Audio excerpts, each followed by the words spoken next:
Hey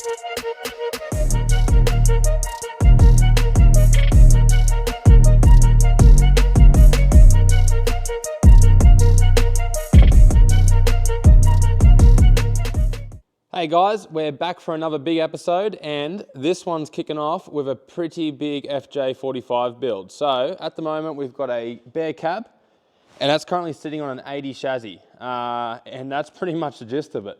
So it's completely delaminated from brackets, and the cab itself is pretty raw in its state. I've gone through and sort of locked in the body mounts to the brackets that are on the chassis, and just starting to get some ideas about what we've got to play with. So this build, we'll talk through it. We've got pretty big engine going in it, so we've got a big R6BT. Most likely going to sit around the compound turbos. And then moving from that with drivetrain and all that kind of stuff, we've got American diffs. We've got a 60 front, 14 bolt rear. And then as for our suspension, we've got triples and coilovers on all corners. So pretty stout build. As for gearbox transfer, all that kind of stuff, we're still coming through to the ideas of what we're going to run, whether it's left-hand drop, right-hand drop, most likely about MP205. And in terms of the gearbox, we're probably going down the path of an auto, so either that be an RE4 or an 8 HP or something along those lines. We're just figuring that out now, but that's not going to stop us from building something pretty cool. So what I have sort of gone through and done is started to basically take some basic measurements. One of them being chassis straightness, how it sort of looks from cab perspective, chassis perspective, as the rails go from the back, any distortion or twist in it. We'll pick that up in CAD anyway, but it's just good to sort of go through and eyeball that with some measurements. At the moment, we're sitting pretty good. The chassis, all the back of the chassis sits at about 0.1 of a degree across the whole plane of it. So happy days with that. As for the cab, look, it's an old cab. They were never built perfect from factory, so a bit hard to manipulate that around and get that perfect. But at the moment, the cab is sitting pretty good. Now, for my part at the moment, we don't really need to worry for the cab to be within millimeters. We're doing pretty much suspension in this, drivetrain, diff, stuff like that, getting the engine mounted and everything like that. And most of that stuff is chassis orientated or center of the chassis. So in terms of the body and that, it's not super critical where we're at the moment, but it is good to have that base as sort of the best we can. So where I'm at the moment with this episode, we're going to go through and basically do a full cab scan. Now that's a pretty big thing to do these days. Scanning's been around for a little bit now, and each year it keeps progressing and we keep getting more technology. But the biggest thing we've always struggled with is full cab scans. And the more we can have in CAD, the more we can, go through and just design stuff, and it all works out pretty well. A lot of my other builds I've done is sections and scans manipulated and merged together.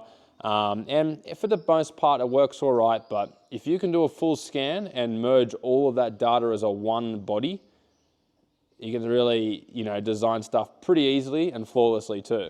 So what we're going to do is kick into basically the setup, the specs of what I'm running on my computer, the scanner type we're using, bit of scanner technology, bit of information about it, and just sort of, give you a bit of an idea of how user-friendly it is. It definitely can translate to people in their backyard using scanners these days. They are getting cheaper, and the more you know about it, and the less frustrated you are to doing it, the more you can make some sick shit at home and really, outsource that stuff to local CNC places, plasma cutters, all that kind of stuff, and make your life easy. You can go to work, send the file off, and they can cut it all for you, and by the weekend you can have something that's really good and efficient in the time. And I'll give you an honesty, cost effective. I know people disregard their time, but when it takes 4 days to make a bracket versus having it CNC cut sitting there welded on, you start to value your time a bit more. So I reckon we'll jump into it and start doing this scanning. Here it all is. So this is everything I need to basically scan that whole car in multiple scans and put it all together as one big mesh. Now, I reckon I'll break it down in different segments and stuff. So we'll talk about the computer at the moment. Now, we all know that a house computer versus a laptop, you know, it's a world of difference. And for what you pay for a PC versus a laptop at the same price, let's just call it $5,000, you will not get the same performance. It's just hands down not going to get that. And one of the biggest things going to come down is thermal capabilities. So you're packaging microprocessors, all that kind of stuff into a small little unit versus something that's open air, ambient temperatures, big fans, coolers, all that kind of stuff, liquid cooling. You're just not going to get it. And also too, just the amount of, I guess, technology in the cards and all that kind of stuff versus mobile cards. And I will say that like a graphics card, it's going to be an M graphics card, not a computer full-size graphics card. So all that kind of stuff dictates how you're going to do this, especially remotely. I do a lot of remote scanning, and I like to work, you know, in the field and at the shed and stuff like that. Now, when I first got into scanning, my laptops and all that stuff basically just couldn't even do it. I tried one of my, you know, shitty Dell laptops. I was like, oh my God, what have I done here? I brought a scanner that I can't even run on this laptop. What a waste of money. So, you know, that was a learning curve. I had to go buy a Dell G series, I think it was. And that was pretty good for what it was. It actually got me pretty far in things. But as I started progressing in myself with scanning, I realized my capabilities were being limited by the computer. And this is the problem. You buy something and then the next thing, it's a cascading effect until you get to a point where you're like, okay, everything works in situ. So I basically decided to just step it right up, and I was like, okay, what is something like the best laptop I can buy? And obviously there is a 5% or a 1% laptop in the world that's probably like $40,000. That's not this, okay?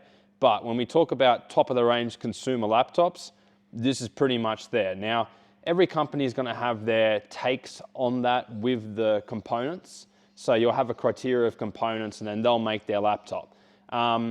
The reason why I went Lenovo is probably not the biggest, you know, gamer laptop presence these days. If you ask general public, they'd probably say Asus or something like that, or Acer, or I don't know. But this has excellent warranty, awesome people to deal with.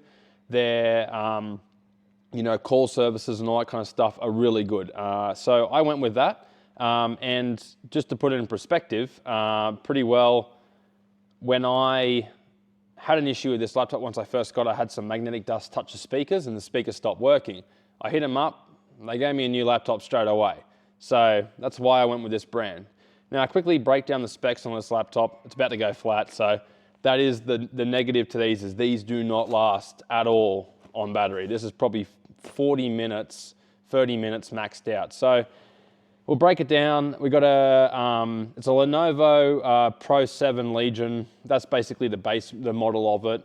And then we go into what the CPU is. So CPU is an Intel Core Ultra 9 275HX 2700 milliamps, 24 core. So big girl processor for a laptop.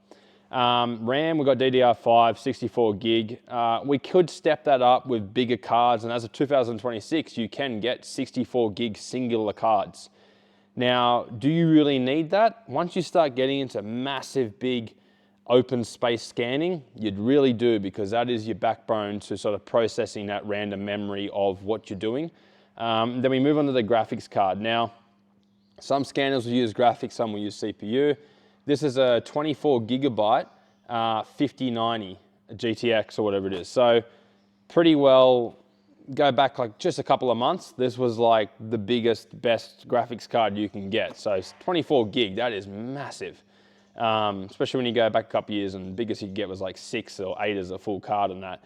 24 gig, and I tell you, that thing hums along with this kind of scanner and stuff like that. So look, I'm not saying you need this, but if you want to progress to something like this, you got no choice. It's as simple as that. You can't have one or the other. You're either going to have dear scanner, shit laptop, not going to be able to do it. Good laptop, shit scanner, not going to be able to do it.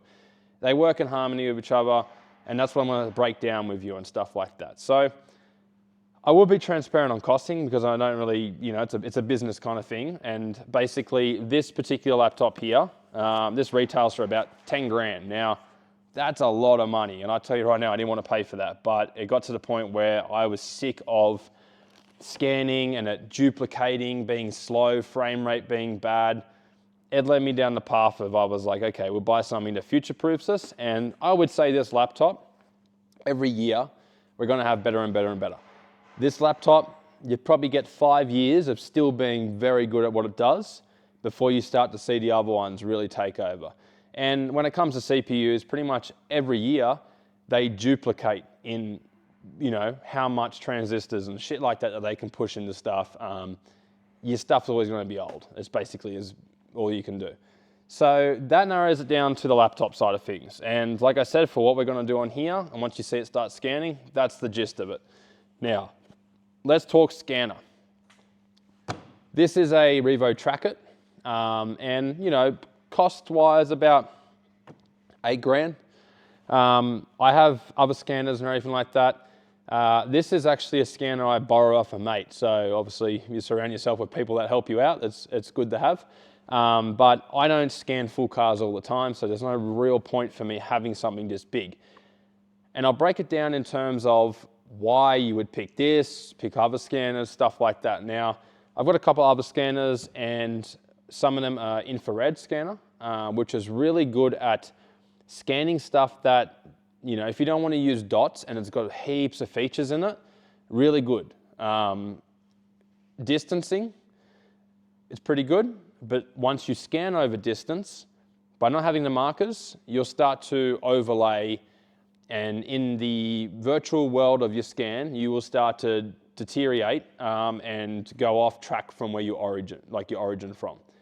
And that's one thing that really bit me in the ass with a couple of things I was scanning and doing, is I found out that the stuff I was drawing off was drifting, going away, overlapping. Scan the chassis, come around, and then the cross brace in the middle don't touch. That comes down to obviously cheap scanning, the software you're using, and stuff like that. Now that is I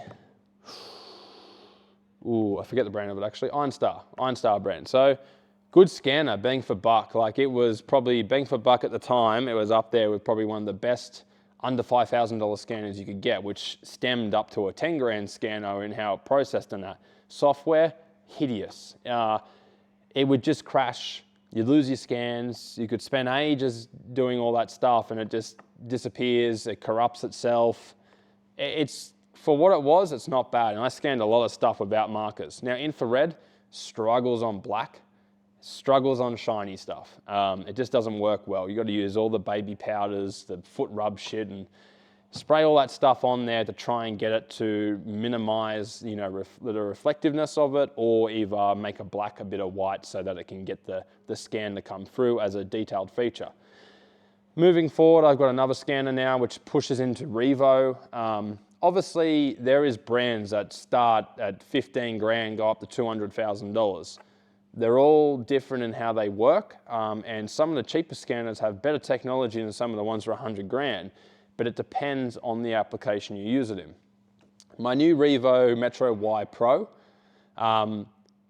it is ridiculously detailed. The stuff I have designed off it, and I'm talking like not even put a measure, like don't even measure anything. It's basically just straight up drawing from the mesh, and everything fits perfect. If you go with laser, that comes back with a couple of other things now. Laser heavily guides on marker dots. Now, depending how big your scanner projection is, or envelope, which it, you know, scans at, what you're gonna have an issue with is how many dots it needs to physically see constantly to maintain tracking. Now, the good thing about blue light laser and the Revo software is that even if you go off tracking, it doesn't assume your model and start putting feedback in there that's wrong.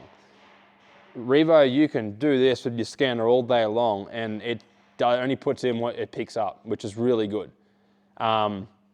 So my scanner that I have, it goes down to like 0.2 of resolution factor, and most of the diffs and brackets and you know, anything like that I've done has been with that. So you can design like so good off it, it's not funny, but it comes at a cost of obviously big scans for the area that you're doing, a lot of dots. A diff might use 500 dots on it. So, you know, it's a lot. But what you get in return is phenomenal and really good to draw off. So that scanner is really good. It's got 3 modes, 32, 16, and 1. So that's the amount of lasers. Now, 32 lasers is going to be a cross-hatched laser, which is going to pick up a lot of data quickly. 16 parallel lines is going to pick up a lot less data, but it's going to probably pick up more accuracy in that.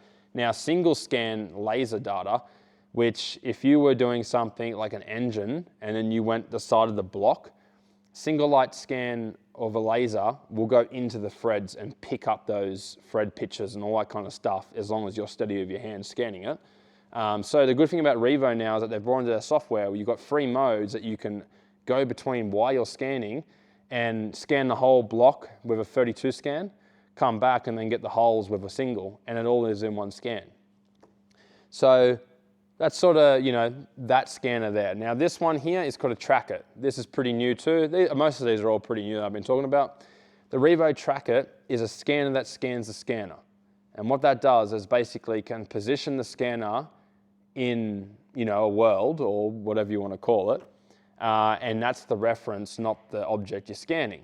So you can see what we've got here. And mind you, this is basically a Metro Y Pro in here with a different field of view distance. So this is like 4 meters versus mine being 250 to 300 mil or something. So big difference.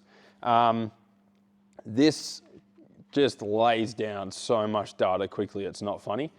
And it works really well with big cars and stuff.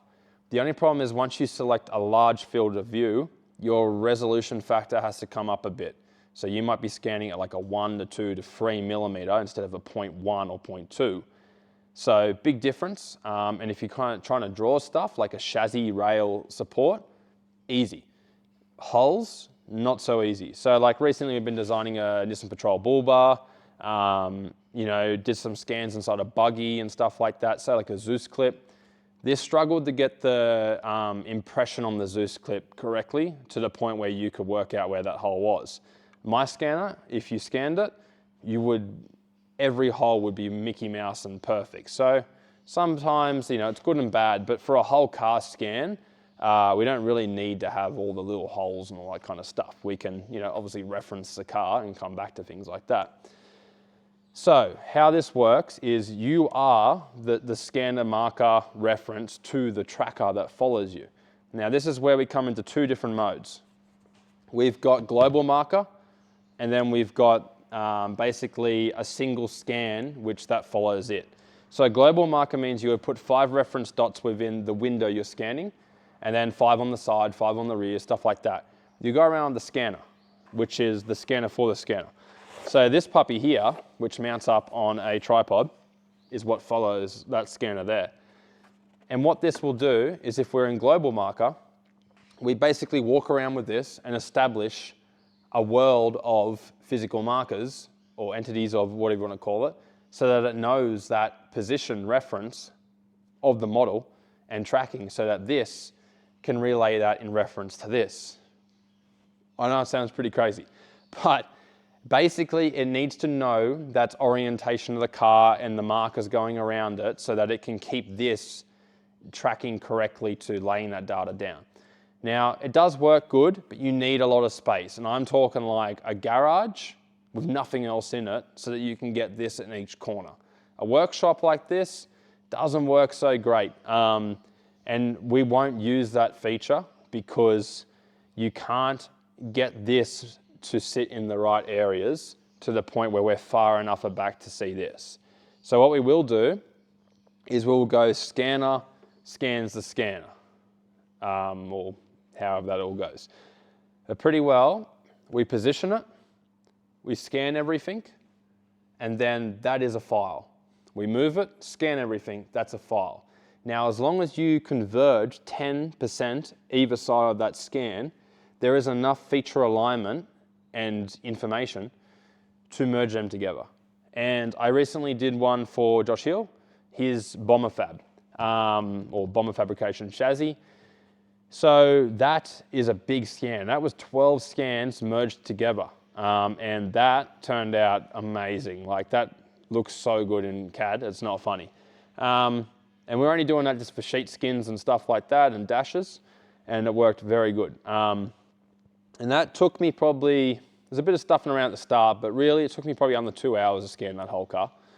So this should be pretty good because we don't have a great deal of information to take in, or tubes or anything like that. We've got a flat sheet metal old farm truck on an 80 chassis, so pretty easy.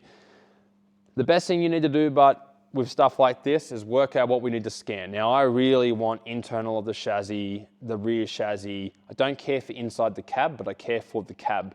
So we basically want to sit down and work out what is the information we need from this. Now, you'll notice once we go to scan it, I've actually jacked the car up a lot. A lot of the time I will put a car at the height of the suspension we're building at. So if it's a 4-inch or 5-inch or whatever, from hub to guard, I will basically build the platform for it to sit at that constantly and build around that. This, I'm not going to do that because we've got such big diffs to move around, tires, engines, all that kind of stuff. We're going to use an invisible ground level in CAD and work back from that. 500 from the chassis at the front down to ground, 500 at the chassis from the rear down to ground is a factory height 80 series from OEM basically, give or take. Now if you go on vehicle descriptor, which has changed these days, but if you go on there, chuck in your code, you'll find the stats on your vehicle, that will give you your references. I know that, you know, we'll chuck 4 inches on chassis to ground, so we'll chuck an extra 100 mil, and we're going to be up to 600 mil from chassis to ground. That's roughly where our height is from what we're working on. Then we have to give or take, you know, engine, sump, diff clearances, punctums, a lot of things that factors in, but we'll bring that into once we go to CAD model. So pretty well, what we're going to do is scan this car multiple positions and then lower the scanner right down and get underneath the car and get as much information and chassis as we can, bring it up real high, tilt it down, get as much engine bay as we can. I want to get it to the point where we pretty much have this full car in CAD. And I think it would be pretty good moving forward too for people designing. 45 and 80 series chassis is super common these days, and I tell you right now, a lot of people aren't really scanning a whole car as a whole. It's generally a lot of, you know, bits and pieces of mesh, so they can design their things like the roll bars and, you know, engine brackets, stuff like that. So I think it'd be pretty good, and we'll go through and set all this up. Now, it's a lot of wires. The beauty of my Metro Y Pro is wireless. I can have the computer over there, go over here, scan it all, go over there, it's all happy days. It's like 54 frames a second. This here, this abortion goes all the way into here, and basically, you know, we have to have cables everywhere. So, you know, I'd say probably in a year to 2 years, they'll probably progress to this and bring out a wireless version. So if you are looking at it, maybe hold off a little bit. But that's pretty much the whole package of this tracker scanner. So we'll go through, set up the laptop, get the software ready, and you know, you'll be able to see some video while we scan to give you a bit of an idea of what it looks like while we start to bring this into CAD. We've got the scanner stuff all set up now, laptop open, ready to go. Got the tracker over there set up, sort of in one of our field of views we're going to go for. And then we've got the scanner sitting here ready to go. So until we initiate a project and that, the scanner obviously won't kick in and project lasers unwillingly until you ask it to. So that's where it sits. So we're about to open up a project here, FJ45 80 build. Click on that. Now, one thing to sort of touch base on this is we've talked about all the specs on the laptop, but a big one is actually hard drive too. So if you're using an external hard drive, make sure it's a pretty quick SSD, and that's going to come down to transfer rate. Now, this laptop has pretty stout hardware on it, so the hard drives on this, both of them, are very, very you know, capable of pushing that data really quick. So one thing too, you know, I'm not going to be too tech savvy about this, but your main hard drive that you have on a computer, try to minimize putting shit on it. You always want to put it on your secondary drive, because if you slow down your main drive, your computer will just be slow and shit. So you can see now we've got these lasers projecting on my leg. And now we're going to go through and sort of work out. So what we've got is cross lines. So we go single across, we're going to cross, then we're going to go general, black objects, metallic, shiny. I'm I want to go black object just because of what we're scanning. We can change this in depth exposure and laser brightness. There is an auto too if you want to click on auto, but I generally mess around with this while I'm scanning. So I'll do like a scan in an area, and if it's picking up bugger all, then I'll change these settings and go back over it. But for the most part of what we're doing here, we're not doing tiny little crevices or anything like that. So flat objects, it should shoot it in. So let's go black objects. We're going to go large scan here, which is going to change our resolution factor to a 3 now. So before, if we took large off, we could go all the way down to, what's it going to give us? Probably a 0.2 or something. 0.15. So that's small. But as soon as we go large, we have no option here because we want the tracker field of view to be large, and you can see down here our reference to our tracker to our depth of field. So the further you set that thing back, the less you're going to pick up of the objects. It'll be too close and then it won't see the scanner. And mind you, which you'll see once I start scanning, is you can't let this thing be in front of you because otherwise then it can't track it. So it's pretty obvious. So you got to sort of stand off to the side of it. There's enough markers on this to see all the time. We've kicked off the scan and just done to lay down some mesh now on the software, and it's coming through pretty damn good. And the beauty of this is because it's an old cab, it's got a lot of features and it's not shining on the paint either. We don't really have to worry too much about struggling to pick up the actual data. But one thing too, obviously this car is not going to move while I scan it, but while you are scanning, do not move the object. If you move the object, it will start to still scan, but shift it. So just one thing to take caution on. But once we flick over and you see what we're scanning here, wow, it lays down quick. It's pretty impressive for something as cost effective as this. And I know some people would be like, oh wow, $8 grand, like that's ridiculous. If you're a business and you do 3D scanning, you'd be absolutely stupid not to buy this thing. So as we're going through, we're just trying to lay down as much data as we can, sort of what we need. And like I said, we're building suspension, so our biggest player on this is going to be the chassis and just clearancing of the cab. Other than that, we don't really need to have too much more other than just trying to look good in CAD and scan something ridiculous. And like I said, because it's blue light laser, it picks up everything. Most scanners in infrared would really struggle with this because it's shiny and everything like that. Not this thing. And just the actual scanning in the cloud lays down so quick. And that does come back to obviously the computer. One thing too, but if you do have all those laser settings and exposures and all that kind of stuff set really high, you might actually start to notice a bit of reflectance. So it'll look like a lot of noise is what you'd call it. And that's generally because it's pinging off something or reflecting off something, and it doesn't, it starts to pretty well fill up with a lot of data that's just going everywhere. So that's going to come down to your settings.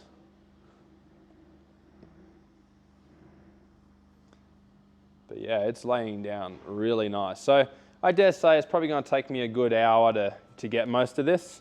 And I do want to get a really good scan of this because like I said, I am one of those people that probably should get a lot more money for the things that I do and ask for it, but I don't because I'm a pretty nice person. But I give out all this stuff for free, scans, everything I do. I just rather people, in the community build cool stuff and have a go instead of having people like, oh, unless you're a multi-million-dollar national company, keep putting your little leaf kit in and that's about as far as you're going to go. I'm not big in what I do, I'm just a guy that tries to be efficient and keep learning and all that kind of stuff. And, I'm always happy to help people out as long as they're a good person. That's a pretty big part to it. But, if you're a good person, you reach out to me about something, I'll help you as much as I can. And especially too with, CAD files, data I've got, all that kind of stuff. Always happy to help.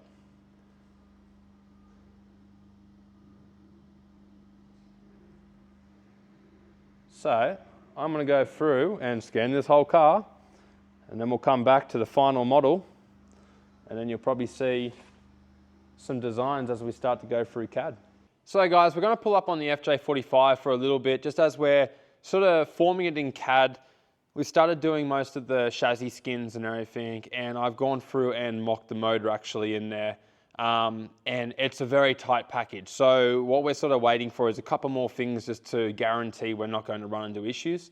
And that being is the Dana 60. So once we sort of get that under there, we work out wheel mount surfaces, knuckles, casting parameters for the furthest point we can mount our coilovers and our triples out. Then we can start building our hoops and work out intermediate shaft locations and exhaust crossovers and everything like that. And it's a potential we either flip the diff or we run forward left-hand drop. So we're still working a little bit on that. So what we're going to do is transition back into the Defender. And that's how these videos are going to be. It's not going to be only that car. It's just whatever I'm doing, whatever I'm working on, and what I can sort of fit in for you guys. So at the moment, you would have seen, if you follow me on Instagram, I've been building this bulkhead assembly. Now, this is a bit of a wild design because my vision moving forward with this was to basically intertwine some kind of bulkhead assembly looking like a pro buggy or like a trophy truck and stuff like that. We have this really nice slick cage that goes B-pillar back, and that gives you a lot of area to build off your spline, shock towers and that. And personally, in the back of a ute platform or something like that on what we have to deal with, it's really hard to design something without just making an eyesore or either just making tubes that come off the back. Now, you know, there's simplicity designs and it just needs to work kind of thing, but we're trying to be creative here. So I've gone through and made this. Now, it constructs of a bit of 4mm, a bit of 6mm, and we'll address a couple of things straight up. Basically, this is like a bulkhead assembly. It just slots into the chassis and picks up off the skins to reinforce that to the chassis. Moving forward from that, potentially externally, we might bring a cage into this or into the side steps and sort of take a bit of leverage factor from manipulating the welds down here. But there is a lot of weld profile to go onto the chassis with the runners that go back and everything. So I would say this in its natural state would be enough to handle the coilover assembly. We do have the 50mm CDS up here, and then we do have an 1.75" CDS that goes down the bottom, which houses our 48 spline heavy duty sway bar assembly. Now, it's a bit of a different design to how you would normally do stuff, and I'm going to talk through that basically around the geometry of things, how stuff works, motion ratios and stuff like that as we go through this, because there's a bit of complexity to add into it than just the design, and everything needs to work in situ with itself. And by creating smaller ratios of things, you create quicker angle deflections and binds and stuff like that. So we need to work around that and make sure like rod ends and stuff like that have the range of movement to basically permit what we're doing. So this thing here, I dig it. Like, I think once we see the vision finish in there, you'll be like, oh, this is actually pretty sick. But it's hard trying to show that when you're not through that process or it's fully in yet. I find it a unique design, and it sort of reminds me, I don't know, like a Pegasus or something like that, like some weird thing with wings coming off.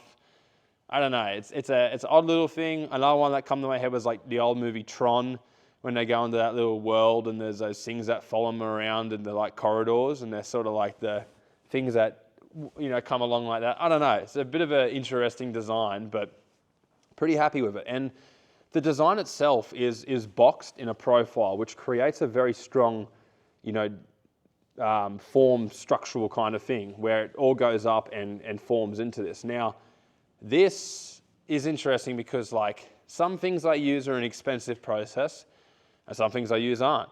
And, you know, obviously laser cutting, I don't laser cut, I have a plasma cutter. But when we come to tolerances that I wanted laser cut. So this is all laser cut, so expensive process.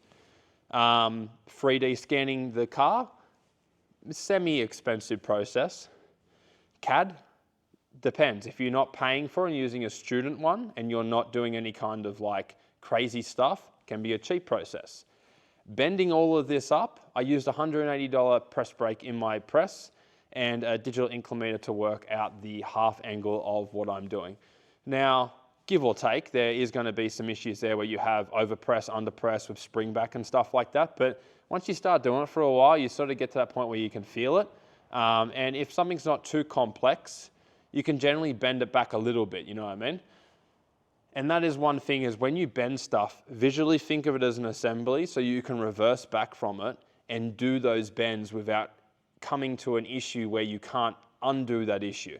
So like sheet metal or something like that, you generally have to work through the assembly, make sure that was Mickey Mouse, and then move to the next bend. Otherwise you won't get that bend back in there. So think about those kind of things, and that is one thing I like to really emphasize these days, is spend the time on thinking it all out. Don't just go in there and tack it in and weld it, because you'll probably have to cut all those tacks off, smash your brackets out, all that kind of stuff. So moving from that, we have some really cool shock, what would you call it? CNC pads like going on here, or some mounts. Now these are pretty slick. I'm a big fan of them. So these are 4130, so chromoly design, and I've had them machined out. And basically what these do is pick up our King's coilover. Now, I'll be honest, I don't think I've really seen this done too much, because generally it's like a splined section. By splined, I mean like, you know, you've got the design here and it's sort of interlocked, splined into it in that kind of assembly. But up the top here, we have CNC provisions. And that will go in there like that. And then once we put our spacer in here, which is probably like a 38 mil or something like that for the Kings, then we do have some 4 mil, which I'll have to bend up. And basically that will go along there and pick up our shock mount. I think that's pretty trick. There's one little thing here that we have to do, is that basically all this is sort of sitting in its state now where we're all locked in and perfect. And on the chassis, it's like 1 mil a side slip in, so barely any holes to like fill or anything like that kind of stuff. Really nice. But if you've noticed, this has like a long leg coming off it. And in my head, I'm using this as sort of like a load path to alleviate the stress riser on the weld here. And what my idea around that is we'll push this through, knock this tube off the back, which is only held on by 4 tacks each side. And when we do that, we'll be able to see the inside of this. So what we're going to do is do a really nice TIG weld in there and tie that into the bottom plate. So now as we have that leverage factor here, in my head, I would assume that as we keep putting force on this, we're taking away that horizontal weld there, and we're applying that down to here too. So now we've got 2 factors that it has to try and fight, and then we've got the cap on there, which is going to tie that in. So we're creating a surface area of you know, force alleviating, and then plus tying down the bottom here, both sides. I would say that's going to be pretty damn strong, considering what we're welding onto too. So that's sort of where we sit with them. And then we've got our sway bar. So this here is a 48 spline heavy duty sway bar. Now, the reason why it's a heavy duty is because of the motion ratio where we applied that, which is in front of our shocks. The arms are not massively long, so we need to emphasize the actual torsional strength of what this does over a smaller path or movement. And that is why we've gone for a heavier range of motion in front. Now, you're not going to nail a sway bar every time. We could put this in here and it's too heavy. We could put it in there, it's not enough. Unless you know the torsional strengths of this and the applied forces through that geometry, it's going to be very hard to sort of work that out. So you sort of have to go back to more of an industry kind of experience and try and apply that. Now, on the back of this car, you probably use more like a medium, because we're going to have a lot of leverage on it, and it's also not a very heavy car at all. So we don't want to make the suspension on the rear so stiff that it does nothing. But the beauty of this is taking out the inertia through the body roll that we do have on this vehicle, and also applying that torsional load to create the front to move. So by having a very lightweight anti-rock sway bar on the front of this vehicle and having a heavy duty on the rear, we do create that torsional load path to try and make the open or the front end actually move and operate, which is going to make this work really nice. Now, this does interlock into the back of this. So when we talk about the design and provisions and stuff, this cab does have lowers on the outside that are sheet metal. Due to the position of this and where everything is, we do run into an interference. So the interference is going to be the bottom of the cab and where this is situated horizontally and pulling the shaft out. Now, the issue that we do have is that there's about 5 mil of interference on the body, but we have this much separation away from the actual, the body. So what that means is once we pull out of the Delron bushing, which does float this shaft, we should get a angular deflection through here where this comes up in the tube and should slip out and pull out the shaft. So sort of some little things that you got to think about. And also too, we can also just lift the cab up a little bit on the back by 5 mil, which is not much, and get the shaft out if that doesn't work. But it should, in theory, because the angle over distance is going to be amplified because of that. So that does go on the back here. Damn, I'm good! Very nicely. Can you too, feel that? This is the beauty of CAD is, yes, you can French and scallop and do all that kind of stuff on this. But man, when you do this stuff in CAD and get it all designed up and folded and that, like the fitment is phenomenal. But you have to remember too that when you do your cutting and you do your profiles like a tube through the side of metal, if that metal is angular, you're going to create a high side and a low side of that 6 mil plate. So when you flat pack it, you got to make sure that you pick the right side, or otherwise you're going to increase the outside or the inside to have a bigger gap. So if I was to do this, I would do the flat pack and pick the biggest overall sizing so that I could just get a grinder and take off the little chamfer on the inside and have really good fitment. So that's that. Moving on, we have some really nice uppers. These are a 50 mil or 2 inch polished 70-75 aluminium. Now this is an extremely heavy duty material, well above a 6000 series, and fantastic for deflection purposes of being bent and reform or coming back to its memory versus steel. Steel deforms and holds. This is very resilient. They're not unbreakable by any means, but very good. Also too, one thing I want to talk about with these is just the thing that gets people is pricing on it. They'll look at it and go, oh, well, that's a lot of money for some aluminium, you know.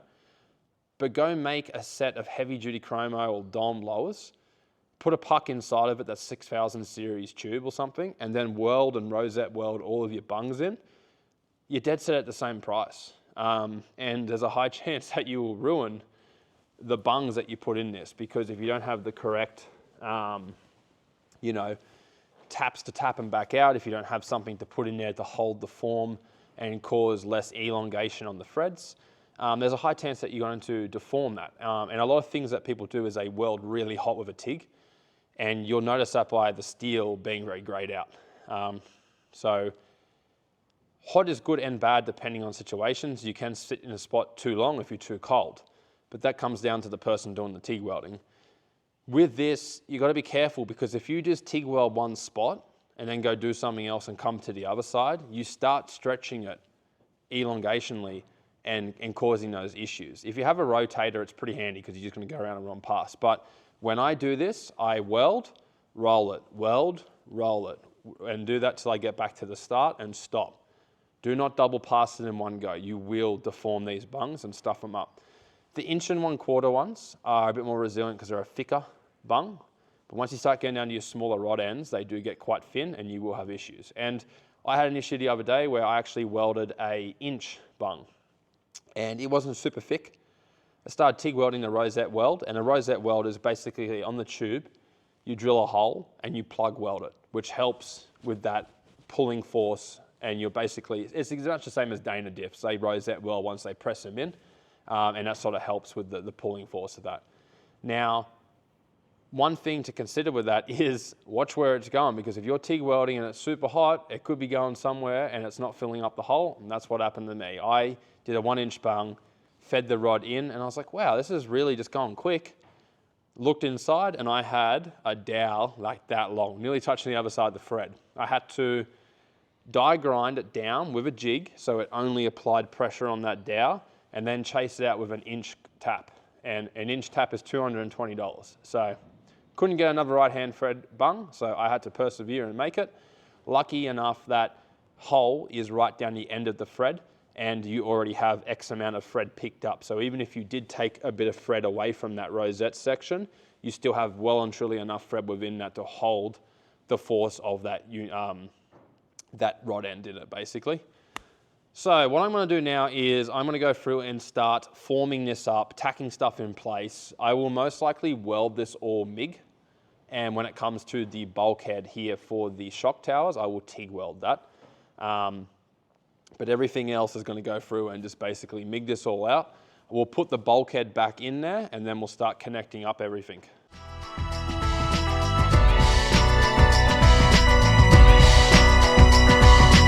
Extreme waves are back again, extreme places I didn't know. I broke everything new again, everything that I'd owned. I threw it out the windows, came along. Extreme waves I know will part the colors of my sea. Perfect color me. Extreme waves that help me out late at night. Extreme places I had gone, but never see any light. Dirty basements, dirty noise, dirty places coming through. Extreme worlds alone, did you ever like it, Pam? I would stand in line for this. There's always room in life for this. Oh, baby. Oh, baby. All right, so we've gone through and assembled the rear end up, sort of fast-tracked it to just get it all in and basically start cycling it. You would have seen previous video that we assembled it with all the various components and tacked it just to make sure we were going to be all right to weld it out. And now we've gone through and welded out the whole bulkhead assembly on the back here. So it's currently sitting level with the same plane as the chassis, and everything has gone in and sort of roughly with the pinion angle at the moment until we start to work out the final location for that. But we're seeing very little pinion change at all over the whole suspension cycle. So we did plan for about 5 to 6 inches of up travel and probably about 12 to 14 down. After that, we do have more travel down, but we won't be using it just because characteristics being so far one side of the average between up and down travel is going to amplify issues within the geometry. So by meaning like rear steer and stuff like that. And due to the chassis nature of being slimline, we do have not so much triangulation and stuff throughout to mitigate that basically. So this is where we're at the last stages of it all, and everything is sort of sitting in its home. And everything's pretty happy actually. Like this is fully bumped at the moment, and you can see that our housing is protruding through this section. So we've got our factory cross member here. We will come through and maybe make a higher cross member here just to hold chassis strength. So probably a profiled section. With chassis cross members and stuff, they do have to be a continuous profile through. You can't do any kind of butt welding or anything like that throughout. It has to be one piece. So as you can see here, all that nice travel and everything like that, the orientation of this, and then we've got our bumps on the outside we still have to finish off. So we will be using the King's bumps to go on that. And I think I mentioned this previously, but I've used aluminium in here, and the reason for it is because it is a soft material that will take an impression basically and mitigate the issue where the Delron actually sees the steel and basically starts to friction and pinch it off. So it should hopefully make a bit of a home for itself.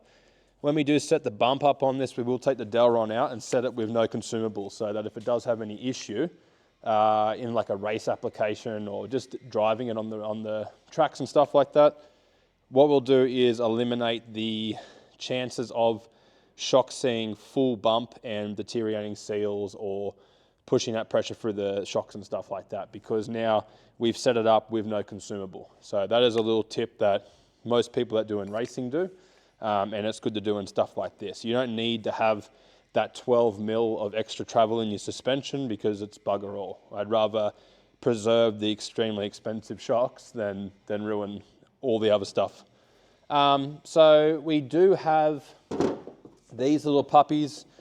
These are sway bar link for a 300 series, and we're going to integrate them in here. So in this spot here, we have a 7075 arm being made up. and this will be our sway bar. So as you can see in here, we have a spline puck. I'll quickly take this out. So this is just a retainer to hold it on the shaft at the moment. And that is our spline section here. So that's a Delron bushing in there, and that basically just floats it in the tube. And then this here is our puck, and that's what we weld to. So due to it being such a small spline, and it's 48, it's pretty hard to replicate this with an EDM. So you're better off just sort of using the supplied puck that comes with the sway bar instead of trying to, basically put that spline index in my sway bar arms that I'm making. So once they come, we'll put that back on, TIG weld it on, and then these arms will go on here. The only thing we have to make sure that's all good is the orientation. So obviously these oppose each other, and this the movement that we have in here. But once we do the arm, we'll set this up to be fully on the wrong side of the movement, and as it droops down, this will go back to the other side of the movement. So we'll just see where that lands as we droop it and sort of go from there. At the moment, our bulkhead assembly is sort of all tacked in, and I've set it to the best I can. So when it comes to aligning this and everything, I normally go off multiple reference points, and I used about 3 to 4 reference points. And being this Defender is probably the biggest nightmare car I've ever used because of the chassis being 2 mil. There's so much torsional movement in this chassis, years of being used, the inconsistent weights that have been put on it probably, and also too from factory, they didn't assemble this the best. So trying to find things to reference off is quite hard. And in our world, most of the stuff is a chassis that's mirrored both sides, like a GU or a Cruiser. But this is very far from it. Pretty much every hole on this chassis is out by 10 to 12 mil. So it's been hard to try and find correct points of geometry to center everything. So now that we've got everything in, we're pretty good to cycle it all. I've got the wheels back on. We're not going to do any articulation yet because we've only gone through and heavily tacked everything. And as soon as we start to get friction lock on anything like a bush or something like that, we're going to push that kinetic force to go somewhere else and start to crack our tacks. Because stuff is not fully welded yet, I don't want to risk that because they are so heavily jigged and so much time to form them. I will wait till everything is welded out. But at the moment, we can go up and down with it with the tyres on because it's going to have that rolling force to take away that friction. But side to side at the moment, I don't really want to do it too much. So what we're going to do is go up with it now, and I'll show you as it comes up. Very little pinion roll in it, and like I said, this does exceed more than what we're going to strap it at. And by strapping is basically having some form of strap in here to limit the amount of down travel, and we'll lock that at about 12 to 14 inches down, which is well and truly enough because you've got to understand the front end needs to sort of be in situ with how much the rear is doing. And we don't want to have the rear have like 24 inches of travel and the front only have 14. It's just going to not work correctly. And due to the sway bar being in its position and going a heavy duty sway bar, it is going to create a lot of force and inertia between both sides of the car to create the front end to move more. And in my world, I find that this is better to work on the front than the rear so much. There's no point having like a GU where all the rear does all the talking and the front of it does nothing. So we'll get this to work paired up with itself, and we'll pull a little bit of rear travel out of it, which will then take away a little bit of that rear steer that we do have too. So at the moment we'll go up.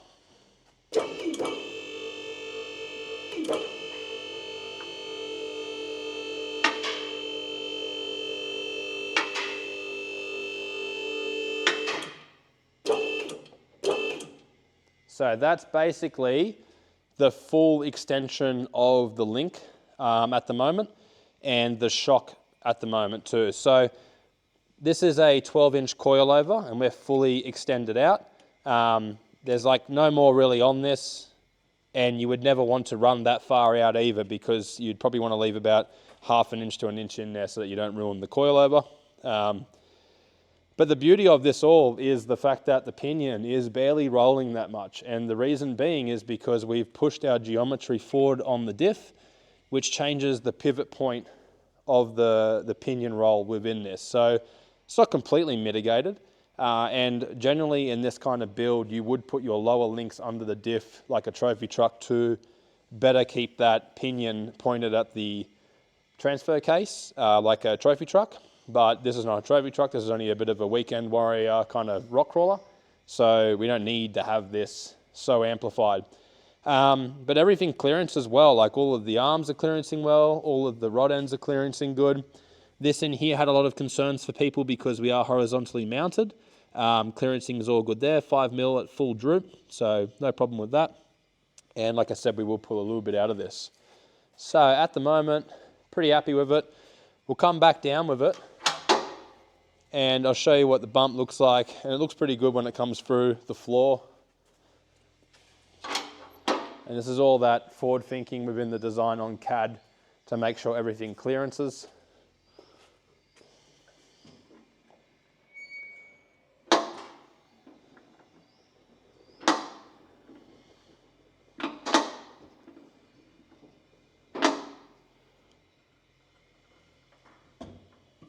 Nice. So basically moving forward from this now, we will continue on with some more welding on the chassis. The internal plates have been fully welded out.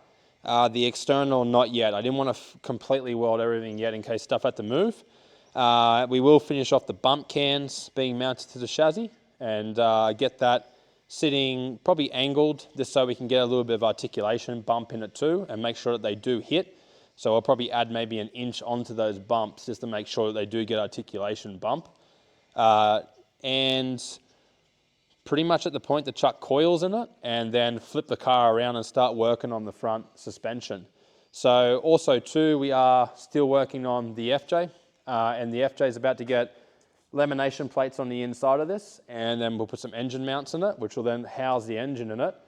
And once we've got that sitting in there, we can start to bring the Dana 60 diff in, work out the locations on that, and start building this one up on the front. So a bit different, this one was rear, this one was front, but while doing this, both situations have been accounted for the front and rear up travel being able to meet the design that we're doing. So what I mean sort of with that is the chassis might permit only 4 to 5 inches up the front, but the rear might not have enough. So we have to like work out where we can average it, but not have the car too high and still get even travels across the car. There's no point getting the rear to have the 5 to 6 inch up travel and then the front of the car only has 3 inch up travel. So make sure you check around the car what it permits before you go into a full situation with that, with building it out.